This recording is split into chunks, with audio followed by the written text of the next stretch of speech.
So ఈ fibroids, ఈ endometriosis, fibroids అంటే గర్భసంచి లోపల గడ్డలు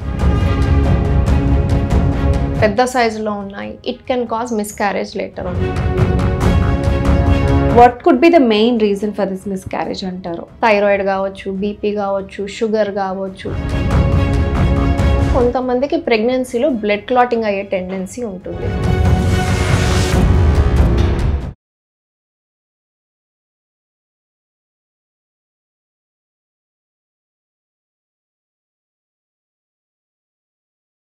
మీరు చూసిన కేసెస్లో ఇప్పటి వరకు మీరు డీల్ చేసినవి కావచ్చు, లేకపోతే మీ సర్వీస్లో, ఓవరాల్ సర్వీసెస్లో వాట్ ఈస్ ద పర్సంటేజ్, ఈ లైక్ సక్సెస్ రేట్ ఎలా ఉందంటారు? సో ఏజ్ డిపెండెంట్ ఉంటుంది. మీరు న్యాచురల్గా జస్ట్ ఓవులేషన్ ఇండక్షన్తో ట్రై చేస్తున్నారు, మేజర్ ఇష్యూస్ ఏం లేదు. The chance of conception is around 15 to 20%. లేదు ఎగ్స్ తక్కువ ఉన్నాయి, హస్బెండ్ ఫ్యాక్టర్ ఉంది, chances come down. Okay. Age ఎక్కువగా ఉంది అంటే మోర్ దెన్ 35 ఉంది, ఛాన్సెస్ ఆఫ్ కన్సీవింగ్ న్యాచురలీ నేనే given month is around 5 to 7%. Age is between 30 to 35, maybe 10 to 12%. So ఏజ్ని బట్టి సక్సెస్ రేట్ అనేది ఉంటుంది. Same with IUI or IVF, అది కూడా ఏజ్ డిపెండెంట్ ఉంటుంది. ఎన్ని ఫ్యాక్టర్స్ ఉన్నాయి, మైనర్ ఇష్యూసే ఉన్నాయి. IVFతో ఫస్ట్ అటెంప్ట్లో ప్రెగ్నెన్సీ వచ్చే ఛాన్స్ అరౌండ్ 50 to 60% ఉంటుంది. ప్రాబ్లమ్స్ పెరిగాయి అంటే ఫైబ్రాయిడ్స్ ఉన్నాయి, ఎండోమెట్రియోసిస్ ఉంది, ఏజ్ ఎక్కువగా ఉంది, ఇంకేమన్నా ఉన్నాయి, ఇంకా ఛాన్సెస్ తగ్గుతూ వస్తుంటాయి. ఓకే. సో ఈ ఫైబ్రాయిడ్స్, ఈ ఎండోమెట్రియోసిస్ అన్నారు కదా, సో ఇవి ఏంటి అసలు? ఇవి ఫైబ్రాయిడ్స్ అంటే గర్భసంచి లోపల గడ్డలు. సో అవి ఎన్ని ఉన్నాయి, ఎక్కడ ఉన్నాయి అన్న దాన్ని బట్టి మనకి అది is it something that has to be treated or not. చిన్న ఉన్నాయి, దూరంగా ఉన్నాయి, మనం దాన్ని ముట్టుకోవాల్సిన అవసరం లేదు. లేదు పెద్ద సైజులో ఉన్నాయి, it can cause miscarriage later.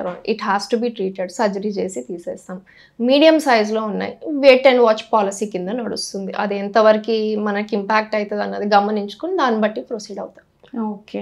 Steroids కూడా ఈ మధ్యకాలంలో ఏంటంటే లాంగ్ రన్లో యూజ్ చేయడం వల్ల, అంటే ఎక్కువగా నీ పెయిన్స్ ఉన్న వాళ్ళు, ఆర్థరైటిస్ వీళ్ళతో బాధపడుతుంటారు కదా, వాళ్ళకి స్టెరాయిడ్స్ ఇచ్చి కంట్రోల్ చేస్తూ ఉంటామంటారు. సో ఈ ప్రెగ్నెన్సీ టైంలో, ఐ మీన్ ఎవరైతే ఈ స్టెరాయిడ్స్ యూజ్ చేస్తారో వాళ్ళకి కూడా ఈ ప్రెగ్నెన్సీ కాన్సిక్వెన్సెస్ అనేవి ఎక్కువ ఉంటున్నాయని వింటున్నాము. అది ఎంతవరకు ఇది ఎఫెక్ట్ అవుతుందంటారు ఈ స్టెరాయిడ్స్ అనేది? స్టీరాయిడ్స్ అవసరం పడే ఆర్థరైటిస్ యూజువల్గా చాలా తక్కువ మందిలో ఉంటాయి. రుమటాయిడ్ ఆర్థరైటిస్ కానీ, SLE కానీ, ఇవన్నీ చాలా తక్కువ మందిలో ఉంటాయి. వాళ్ళకి స్టీరాయిడ్సే కాదు, మల్టిపుల్ అదర్ ఫ్యాక్టర్స్ కూడా ఉంటాయి. సో అవన్నీ చూసుకొని అసలు can they proceed with pregnancy or not, అది చూసుకొని కిడ్నీ మీద ఏమైనా ఎఫెక్ట్ పడిందా అవన్నీ చూసుకొని then we plan for pregnancy. Okay. So first of all like when to consult IVF specialist అంటే ఎప్పుడు అంటారు మీరు? సో మీ ఏజ్ 30 కంటే తక్కువ ఉంది, 1 year నుంచి ట్రై చేస్తున్నారు.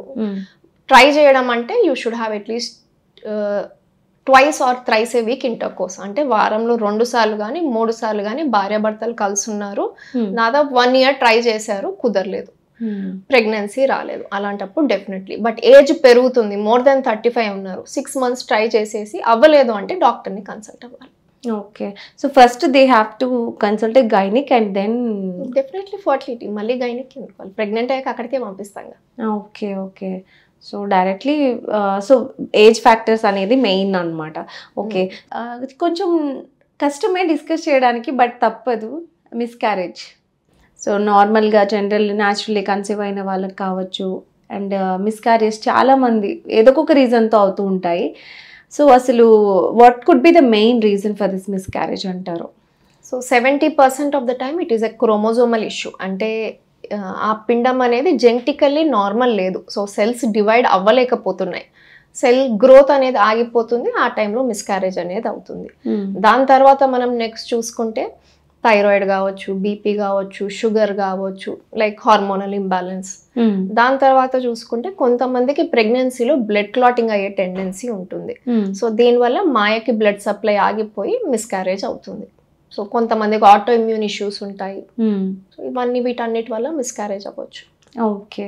సో ఇప్పుడు మరి మనం వన్స్ IVF ప్రాసెస్ స్టార్ట్ చేసిన తర్వాత, సో 9 months టైం ఏదైతే ఉంటుందో ప్రెగ్నెన్సీ టైమ్, సో అది ఓవరాల్ ఆ 9 months టెన్యూర్ అనేది మీకు వితౌట్ ఎనీ ప్రాబ్లమ్స్ ఉంటుందా, మదర్ ఆర్ బేబీ అనేది? అది ఎవరైనా ఎలా ప్రిడిక్ట్ చేస్తారండి, దేవుడు తప్ప ఎవరు ప్రిడిక్ట్ చేయలేరు. అంటే మీరు జనరల్గా ఏమన్నా చూసారా?